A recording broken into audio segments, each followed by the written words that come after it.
Power to the truth. Are Americans living in a make-believe world?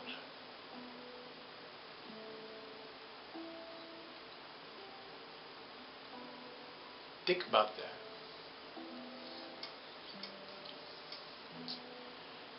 My knowledge is limited, so I don't claim to know everything. I don't know everybody, but I am 61 Earth years, recovered doping and drunk, formerly homeless, living life on life's terms, and I do these videos for myself and for sharing with others, and I imagine for my family, my descendants after I depart from this fine planet.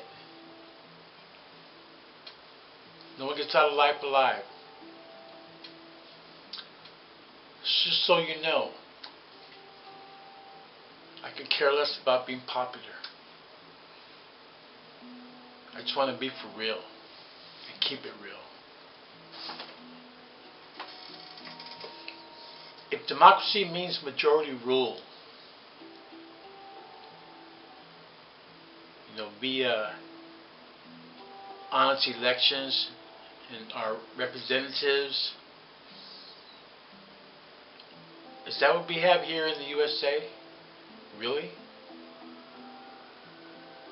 Many consider the whole election system a farce, a waste of time.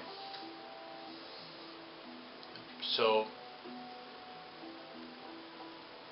the U.S. Congress now is composed of millionaires. Do the research. And the whole process of elections in the USA is set up so that you basically have to be rich or be financed by rich people to win an election. I think it was Obama's first election cost him like $1 billion. So we need to see how money makes the whole election process crooked, how money corrupts the whole election process. So as a result, it corrupts any potential democracy. I support Democracy Now!, the program, yet I do not believe we are really living under an authentic democracy. So when I just read or hear folks online or even in the street talk about our democracy and how the NSA and all this stuff is threatening our democracy, he ain't threatening shit of democracy. How can you threaten something that doesn't exist? Think. So what we have is a corporate capitalist fascist system with a facade of democracy. Even the whole concept of democracy can be good for the majority, democracy for the majority, but tyranny for the minority. So we need to take a good look at that. Examine alternative systems of representation. We strive for consensus, kind of egalitarianism, and until each of us is a truly humane being with their own code of ethics, then we need to have a representative democracy to help us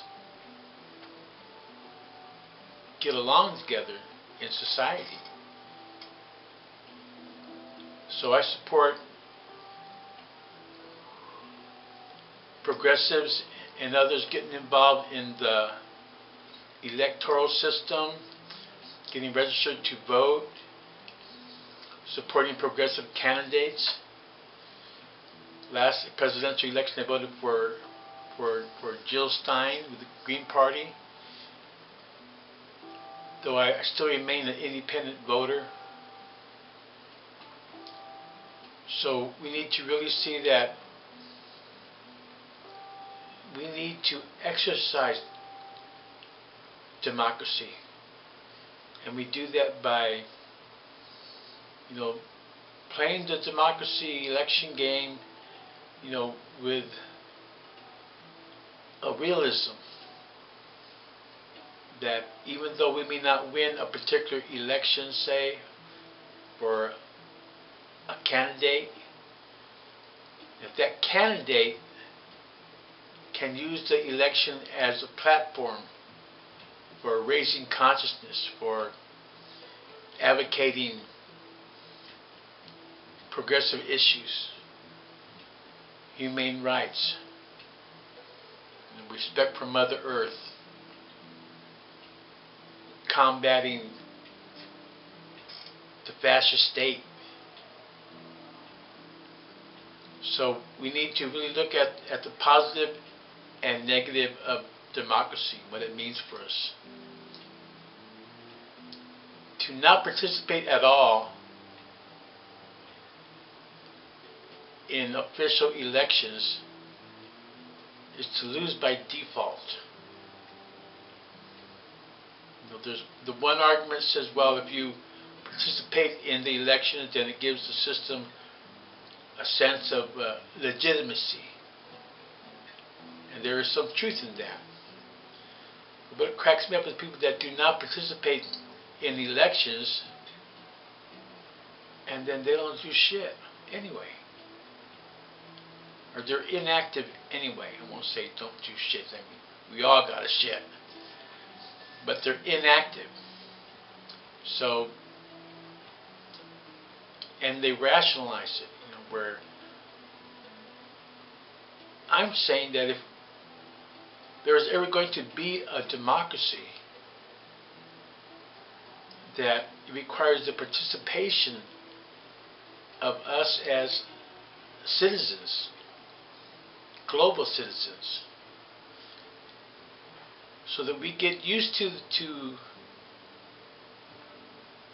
knowing about politics and knowing about campaigns, knowing about issues, and being able to make intelligent, informed decision when we go to the ballot box. We need to examine the positive impact of democracy, say, in South America. There has been a lot of progressive advancements in democracy in South America. So be open-minded, and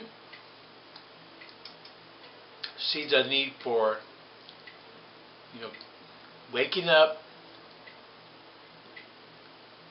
and not living in a make-believe world. Let's not make believe that we have a democracy. Let's not make believe that our president is actually worthy of a Nobel Peace Prize. Let's not make believe that we are in a United States when this country has so many divisions, behind the major dividers of class, race, sex, and also region. You know, the West Coast and the East Coast. You know, the Midwest, wherever that begins. You know, the North and the South. So, in many ways, we are headed towards a civil war in this country, because there's like two major camps: people who are for the illusion, for the make believe, and those who are for a change, not believing in the big lie, So these two opposing forces, you know, have the potential to create another civil war. So we need to be really aware of that. See, right now, the U.S. population is pacified, dumbed down, apathetic, indifferent, and scared population. And the fear involves not knowing where your next meal will come from, not knowing how long your job will last, worried about the economy, how 2008 was a big shock for a lot of people. It hurt a lot of people. You know, the so-called recession that I believe was another Great Depression. And now there's the fear that there will be another collapse. You know, that things are going to get, if they're bad now, they're going to get a lot worse. You know, so you have the preps, those who are preparing for a social meltdown. So we need to do what we can while we can. I advocate that we register to vote, we get involved in elections, primarily on the local level. Not so much the so-called national level, but on the local level. And you see what this will do is it gives us the direct experience of being a citizen. This is not brain science. And when people see that, you know, you got to be a citizen every day. Not just every 4 years. You know, you go to the ballot box and then look at how many people don't even vote. So when you got a population that, you know, they might have a guilt trip, so they go vote for president. It's like every 4 years. Other than that, they're like zombied out. Is that a democracy? What makes a democracy? What in the hell makes a democracy? You do. I do. We all do. The people do.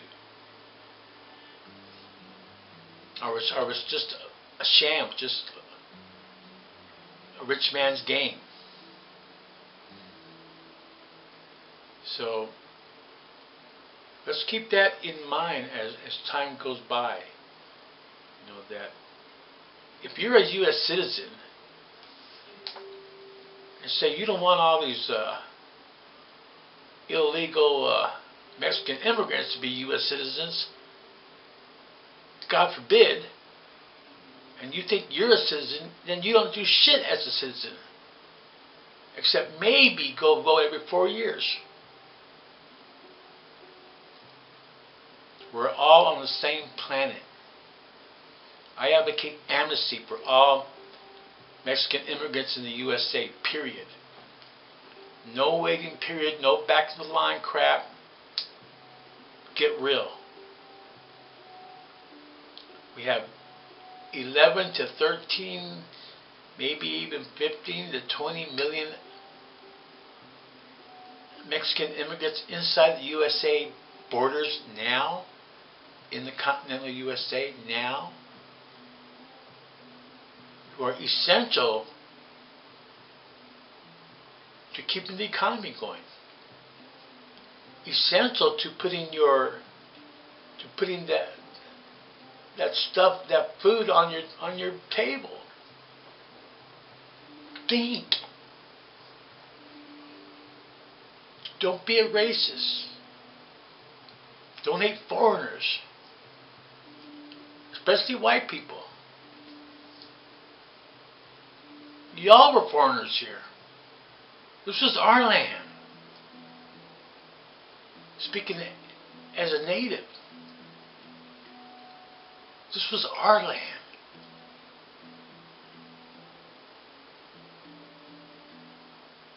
So yeah, people got resentments.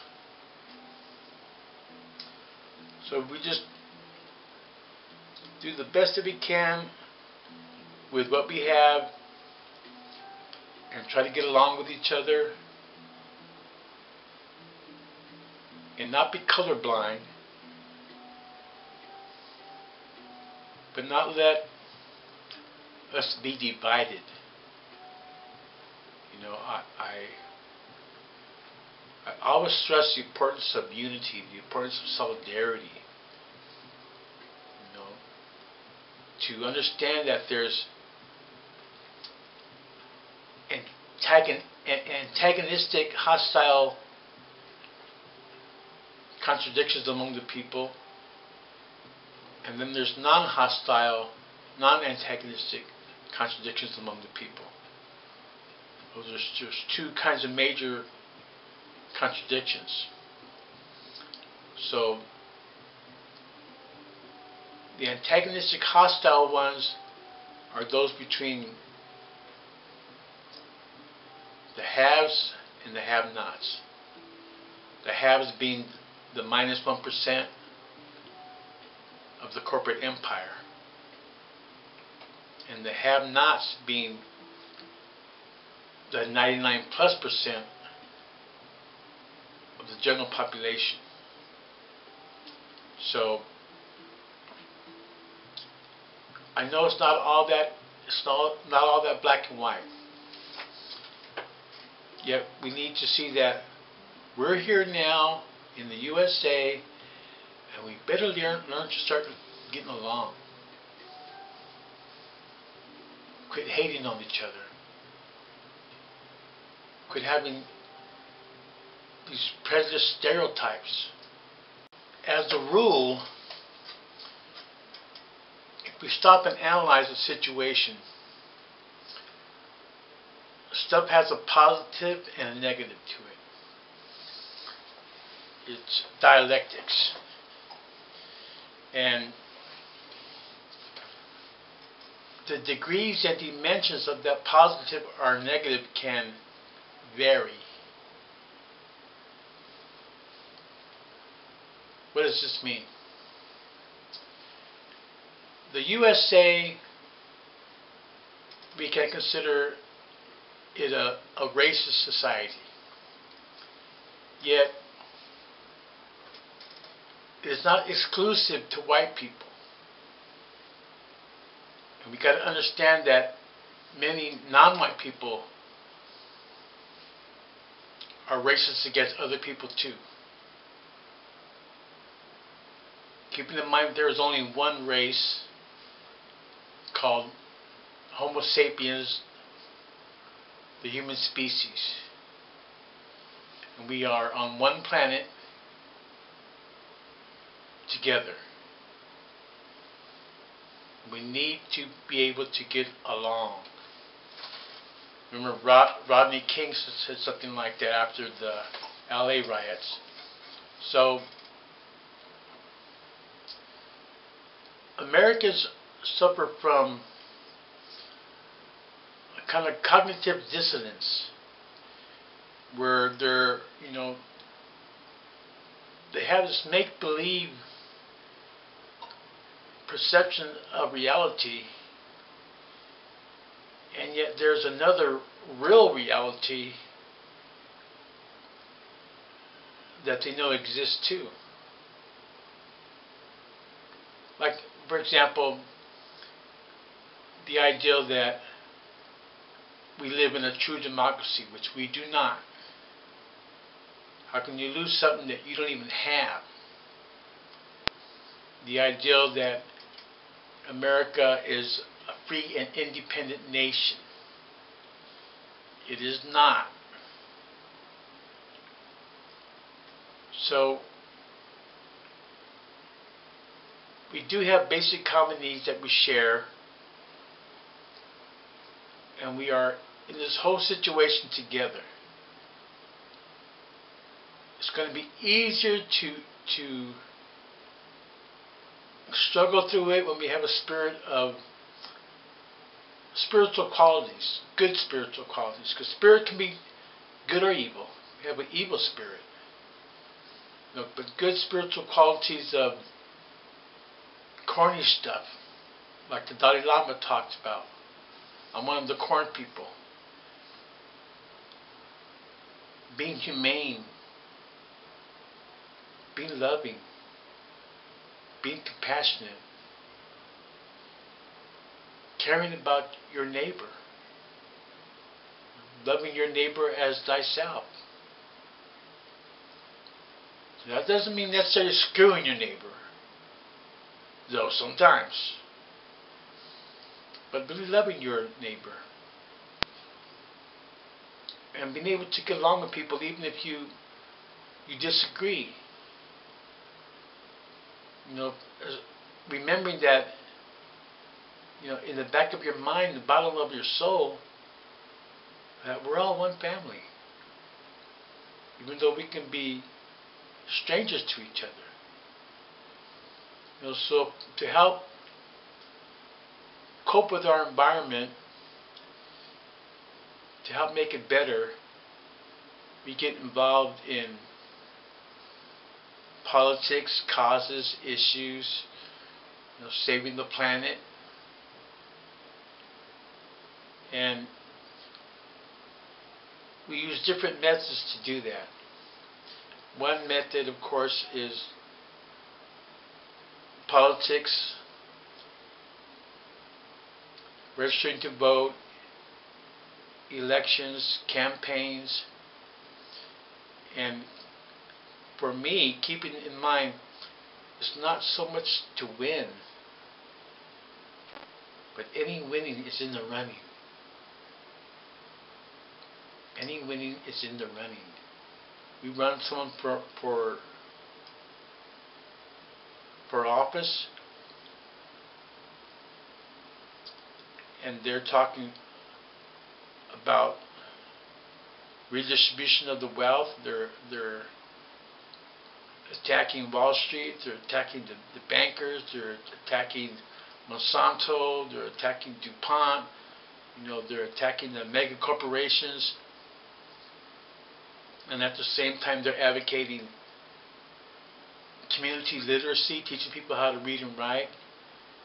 They're advocating the internet for all. They're advocating for food for those of us who are going hungry, some even starving, in the richest country in the world. So that, in other words, using the whole politics, electoral politics, as a tactic, as a key tactic, but not as a strategy. So many people are so confused about that. If Occupy Wall Street, which is strictly magical here, would have run a candidate for office, then we would have at least been able to gauge the kind of support that Occupy Wall Street had, at the ballot box. Occupy Wall Street had a strong anarchist vein to it. It was, to me, it looked like a bunch of young liberals to radicals, mainly liberals, and should have learned from the Tea Party, how the Tea Party was able to galvanize folks and get people elected into Congress, and they had a tremendous impact on Congress. See, so we got to learn from wherever we can learn from. And remember, the truth is in the center. So don't get hung up on right wing, left wing. Be more concerned about who's good and righteous, and who's foul and evil. Make clear moral distinctions. Have morals. I generally go by the 10 Commandments. Just basic humane values that we need to share. And as part of that process, getting involved in the community, and I hope I'm not talking to a bunch of elementary children here. I hope you're mature enough, you're adult enough, you're functional enough, you're sober enough to consider what I'm expressing here. That you alone may not be able to do much, but all of us together can do what needs to be done to make this a better world. And if you're not interested in making it a better world, you're just into sex, music, and drugs, more power to you. I want to live my life in a meaningful way. I want to live my life in a way that matters, at least to me. I don't want to waste my life on sex, music, and drugs. Been there, done that. So just keep in mind what you can do here now, and keep an open mind about electoral politics. Register to vote.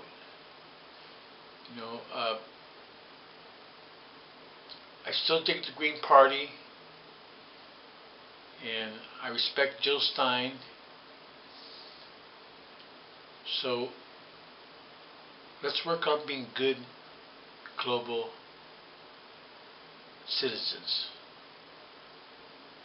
Remember, this is not brain surgery. I love you. God bless you.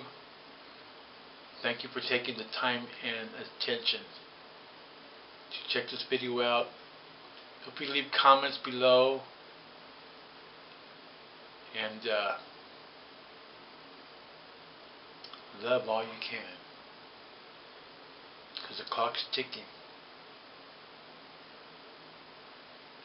Namaste.